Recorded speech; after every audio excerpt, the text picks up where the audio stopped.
Well, everybody, for this video, I had an idea to do something a little different. We actually have to leave this area and go somewhere else to start, and you'll understand what I mean right now. And here's the beast itself, the 144 Dendrobium, which I'm sure is on the grail list of a lot of builders. It's huge. It's heavy. It's got to be at least 17 pounds. It's the weight of a small dog, pretty much, because there's actual metal chunks inside this thing. And it is pretty amazing. And very expensive. Around $300 Canadian at retail. But it's hard to get it in stock at retail stores. So if you go on eBay, places like that, you're going to pay more. But I'm not really going to pay attention to this guy right now. We're going to look at this guy. Yes, we're going to look at the SD Dendrobium. The 144, it's huge, and it deserves a better look. But it's just a little too much for me right now. But the SD one, it's a good kit. There are a crap ton of SD Dendrobium, or Dendrobium in general, figures, and there's some more models.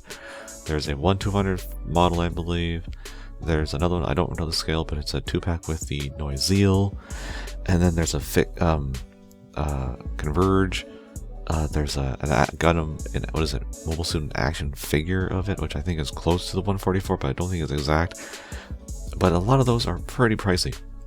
The SD one is about $12 to $18, depending on where you see it. I still saw it in some stores, and that's the average price, which you might think is a lot for an SD, but it does have quite a bit. Now, this is the Stamen, which is GP03, and this is back when they started getting better. There was a dark period in SD. It was between 00 and Age, where they really cheaped out, but this is when they started to get pretty good. I haven't actually painted this guy at all, and he has pretty good part separation. You got the gray thrusters there, even in the skirts. They are vent stickers and some little red in the eyes and the cameras, but all in all, it's pretty decent. And the articulation from an SD, this thing's probably early 2000s, like 2004 probably, but it has elbows. Nothing in the waist because of what it does with the actual Dendrobium, but it does have some nice ball jointed feet. Even the back thrusters have some hinges, and little flaps too, and the backpack.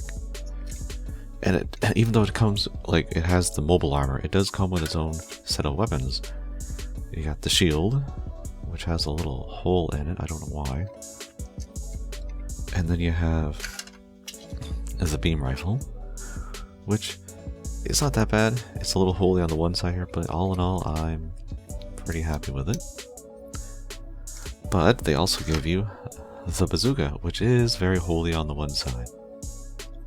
But it is, you can tell it's which one it is because it kind of looks like it could fold in half, in a way. And you also have, now I don't know if this is the exact one because there's a lot of beam sticks in SDs. Usually they don't come with a beam effect, just a stick. But you get one of those too.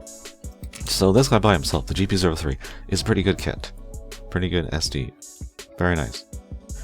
But then, of course, we have the, I think it's called the Orchid, something like that. Something to do with flowers.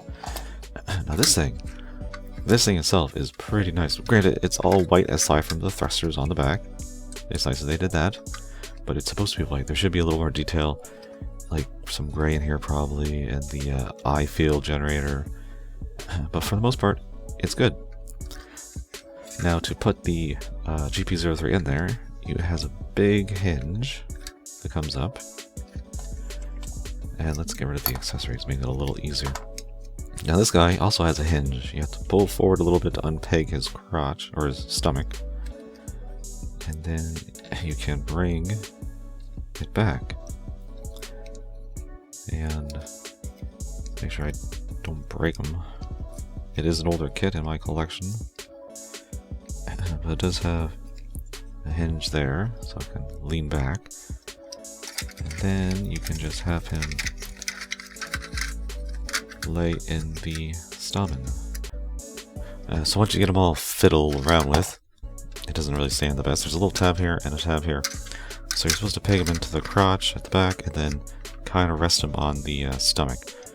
It's not the best connection until you fold the actual top in. And that pretty much sandwiches him in. He's not really going anywhere once he's in. And now you have the Dendrobium complete. This is my first experience with the Dendrobium, and I still love it. I love everything about it. You kind of have to move his head around, possibly take the V-fin off, if you don't want something to break.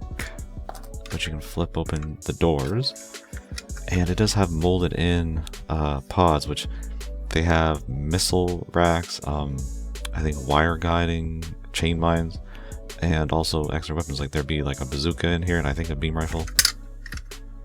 So it's nice. It doesn't do anything, but it's nice that they actually give you something there, like some detail. You got the cannon, of course, which you can't hold, and you also have the beam saber claws, which do hinge open, and you get a specific large, if I compare it to the small one, a large beam, which just kind of rests in there. There's some grooves in there. Might be to use different beam sabers, I don't know, with an actual, like probably a 1/100 beam saber with an actual beam effect would probably fit in there. And then of course you can give the Stamen its actual weapons to hold.